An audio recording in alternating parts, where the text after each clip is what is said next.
Hi, welcome back to the channel. This video is an update on the situation in the Ukraine, and what I want to focus in on is the potential economic impact of everything that's going on right now. So it looks like the conflict is going to go on for a prolonged period of time. The initial hope when Russia first made the invasion was that this would be a short affair and it would be concluded in a relatively quick space of time. That doesn't look like being the situation. And we've now seen a variety of sanctions that have been announced by most of the developed countries around the world. And those sanctions will hurt Russia, but they will also hurt the global economy because Russia is a very important part of the financial world. So what I wanted to do in this video is go through exactly what has been announced by all of the governments around the world, and that's predominantly looking at the ban on SWIFT payments. So we'll talk about that and what SWIFT payments are and what impact that will have on both Russia and also all of the countries who deal with Russia in terms of imports and exports, because there's a lot of them.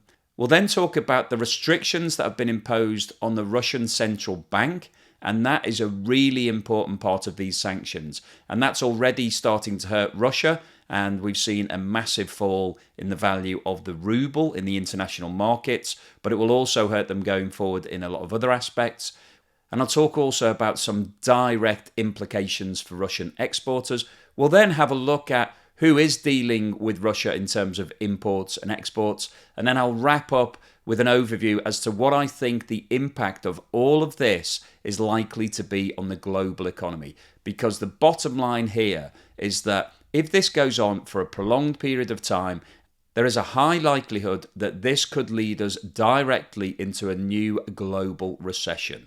We've been sitting on the precipice of that downturn for quite a long period of time now. Since we've come out of COVID and all of the restrictions, a lot of businesses and a lot of countries have got huge amounts of debt. So we've been waiting for a trigger event to come along, a black swan event, and this could very well be that event. But I'll talk about that more at the end of this video.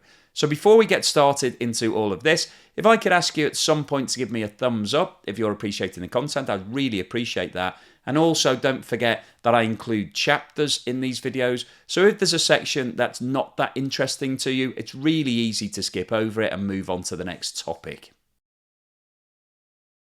So one of the first sanctions that was announced against Russia when the invasion started was that a number of the major Russian financial institutions will be banned from SWIFT.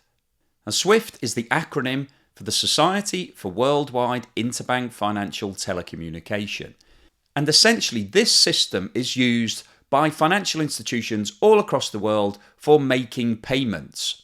So if you're a company that imports or exports and you need to make payments to other companies in foreign countries, you will use SWIFT predominantly for making those transfers. So you tell your bank and your bank then speaks to the corresponding bank via SWIFT, and that's how the money moves.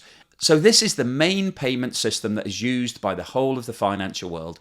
Over $5 trillion worth of transactions move via SWIFT every single day, and that equates to over $1.25 quadrillion every single year. And quadrillion is not a number that you hear very often. So this system is really important for every single company that's involved in international trade. And over 300 Russian banks are signed up to SWIFT and use it on a regular basis. Now, we don't have the exact details of which banks are now being banned from SWIFT. And once we have that information, we'll be able to establish exactly how damaging this is going to be to Russia. If we see a large number of the Russian banks added to the banned list, then that is going to be absolutely devastating to the Russian economy, because what it will mean is that all of the exporters and all of the importers will not be able to do business because they won't be able to make the payments, and therefore goods and products won't be moved in and out of Russia. Now, I don't think we will see all of the Russian banks and institutions included on this list because Russia is an important part of the supply network globally. So if we were to cut off all of the payment systems, then that would mean that we wouldn't see any further exports of raw materials and things like gold and precious metals and oil and energy. And if all of that was to stop overnight, we would see a massive problem in the global economy, because there are many countries around the world who are dependent on both Russian imports and exports. So although everybody wants to impose difficult sanctions for Russia and for them to feel the pain, what we don't want to do is shoot ourselves in the foot and cause a massive global crash overnight. But it is very likely that some of the high-profile banks in Russia will be added to the banned list for SWIFT, and therefore there will definitely be a major impact in Russia because of these sanctions. Now, of course, with any sanctions, there's always a way around it. And one of the loopholes here is a concept of nesting. And nesting is an idea whereby you aggregate payments. So you could gather up all of the payments that were going to be made by the banned banks, and you could then divert those payments to one of the banks that is not in the ban. So effectively, just aggregate all of the cash and then move it in a large lump sum, and then you'd need to disaggregate it at the other end. Now, clearly, there's a lot of complication with that, and that would be difficult, but it is a potential option for Russia if they want to continue to make payments, particularly large payments. So there is a way around this, but the authorities are aware of that, and I'm sure that everybody will be monitoring all of the transactions and looking at the volumes that are coming through from all of the established banks in Russia. And if there's suddenly a huge increase from one of those banks, then that would indicate that there is nesting going on and that money is being moved via a different institution rather than coming from one of the banned institutions.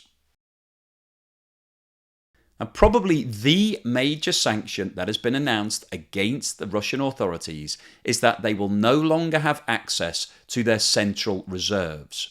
Now, if you follow this channel, you'll know that we've spoken a lot about the Turkish bank central reserves. And the Turkish bank central reserves have been used predominantly to support the value of the Turkish lira in the international currency markets. And in 2021, there was a big devaluation of the Turkish lira, and the Turkish central bank spent over $10 billion in December trying to support the value.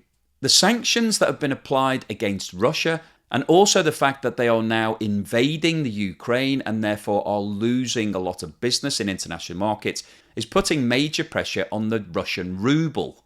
The normal response to this from the Russian central bank would be that they would use foreign currency reserves to buy ruble in the international markets to support the price, because international currency markets are exactly the same as any other market. It's all about demand and supply. So if there's no demand, then the price will fall. So a central bank steps in to create artificial demand, which therefore keeps the price high. So that's how currency management works if you're a central bank.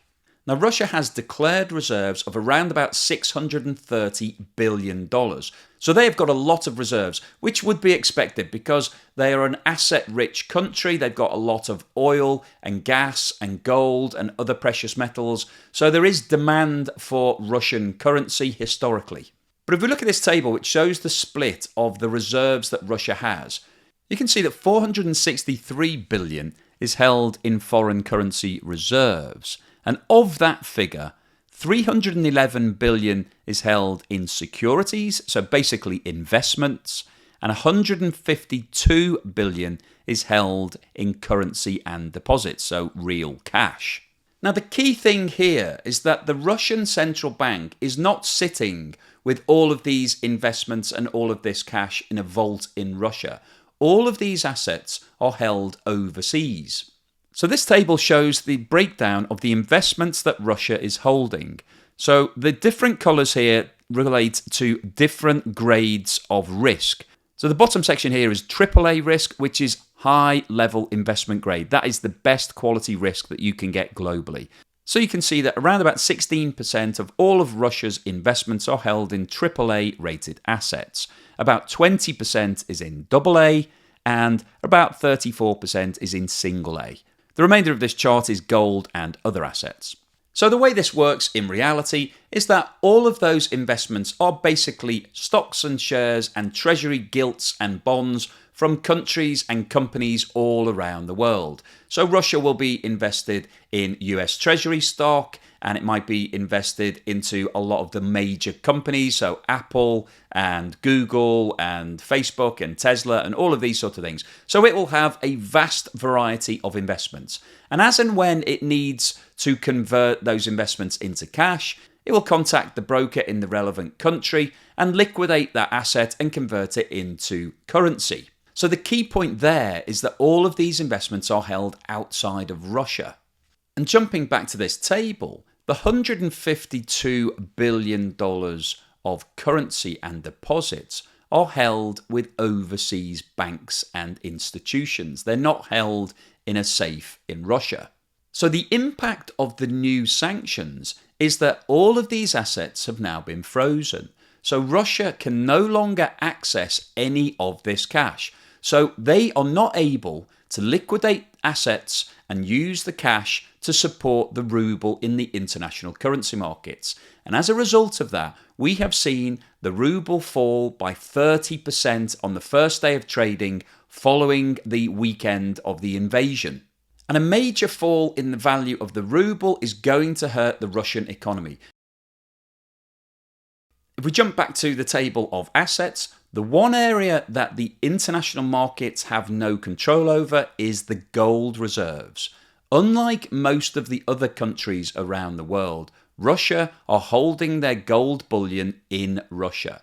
So on this table you can see that they had around about $132 billion worth of gold as of January 2022, and the vast majority of that is actually within Russia.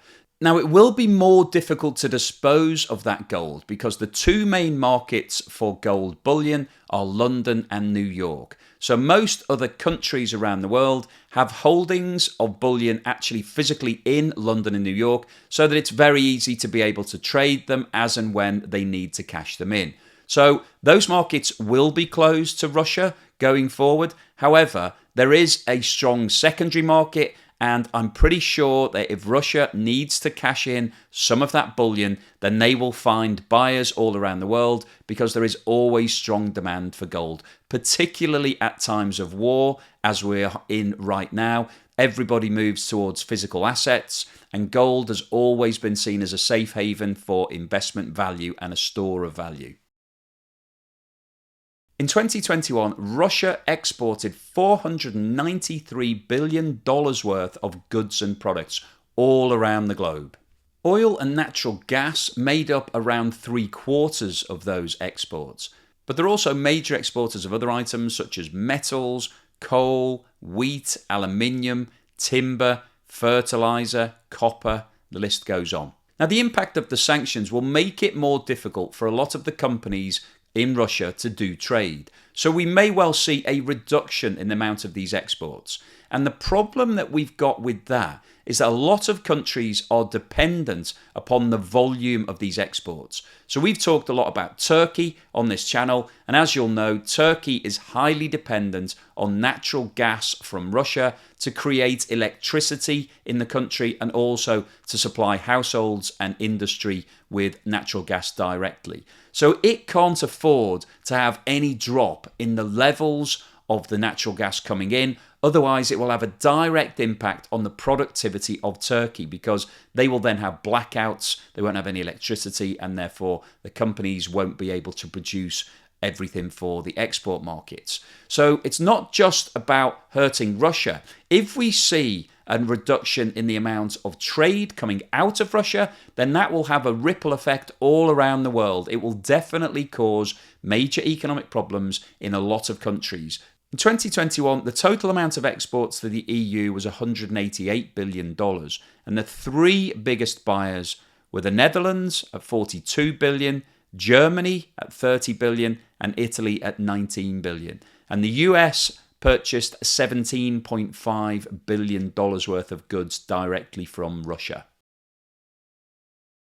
And Russia is also a major importer for the global economy. In 2021, Russia purchased goods and products to the value of $296 billion. Its largest trading partners are China, which made up around 19% or $56 billion, Germany, which made up around 11% or $33 billion, and the USA, which is 6% or $17.8 billion. So these new restrictions that have been brought in with regards to SWIFT will make it more difficult for trade to take place. So all of the imports that Russia is buying are essentially goods and products that companies are selling from all around the world. So $17.8 billion worth of sales from the USA are now at risk. And if all of those sales do not take place in the next 12 months, then all of the companies that are selling those goods and products into Russia will suffer. They will be making losses, and therefore the knock-on impact will be felt in the US economy. So this will not be contained just to Russia. It will have a massive impact all around the world. So what's the summary and conclusion today? Well, the impact of the sanctions that have been brought in against Russia are already starting to cause problems within the Russian economy. We are seeing the value of the ruble crashing, and we're seeing a lot of international trade partners distancing themselves from Russia and not wanting to buy anything that is not absolutely necessary. So there will be a massive impact on the Russian economy. But the flip side of everything that's been brought in is that it will hurt the global economy, because Russia is an important supplier of various goods and services, and we're already seeing the price of those goods starting to go up. So oil has bounced above $100 per barrel again and is likely to remain high for the next few months. And natural gas has also spiked and is moving around in a very volatile manner. So all of the energy that comes out of Russia is now at risk, because nobody knows if the supply will continue or whether there will be disruption. And as soon as we have disruption in energy supplies, the price starts to spike. And the problem that causes globally is we are all dependent upon energy. And most countries around the world have to buy in an element of its energy. So as soon as there's an increase in price, that has a direct impact on the production prices for all goods and products. So we're already in a situation where we've got extremely high inflation all across the world, and this increase in energy costs will drive up that inflation further. The same goes for food. So Russia and Ukraine are big suppliers of wheat and oil and a variety of other food substances. And because there's now a threat to that supply chain, the prices of all of those different food materials are already rising. And an increase in food prices directly impacts on inflation and the value of the money in your pocket. So we've got a situation right now where a lot of countries around the world are trying to tackle high levels of inflation, and they're doing that by increasing interest rates. If the result of this conflict is that we see a further increase in inflation because energy prices and food prices, to name just two examples, continue going up, then that means that the interest rates will have to go up faster and higher than previously expected. And that's going to have a damaging impact on each individual economy, because all of the people and all of the companies in those economies that have borrowed money will then have a higher cost of borrowing, and it puts more pressure on everybody. So the knock-on impact of all of these sanctions is that it's going to put a lot of pressure on the global economy. And if we see this conflict going on for a prolonged period of time, then those sanctions are going to bite even harder, and we will see an even harder impact globally. So there is a really high possibility here that this war will cause a global financial crisis all across the world. We've been waiting for a black swan event. This could very well be that event. It's come out of the blue. Nobody really expected Russia to actually invade the Ukraine. They'd been building their forces for quite a long time, but we thought it was just posturing. It's now happened, and it's carrying on longer than everybody wants it to. And the longer it goes on, the more it is likely to cause a global recession. Absolutely no question about that whatsoever. So I'll keep you posted on any further news and developments as and when they occur. If you've liked what I've said today, then please give me a thumbs up. If you want me to post more information about Russia, Ukraine, the impact on the global economy, then please pop a comment in the section below, because I'm really interested to hear what people's thoughts are on this. I know that it's all over the news right now. I'm trying to give you a different perspective. I'm trying to look at the economic impacts and how all of these sanctions are likely to play out in reality. So thanks for watching, and I'll speak to you again soon.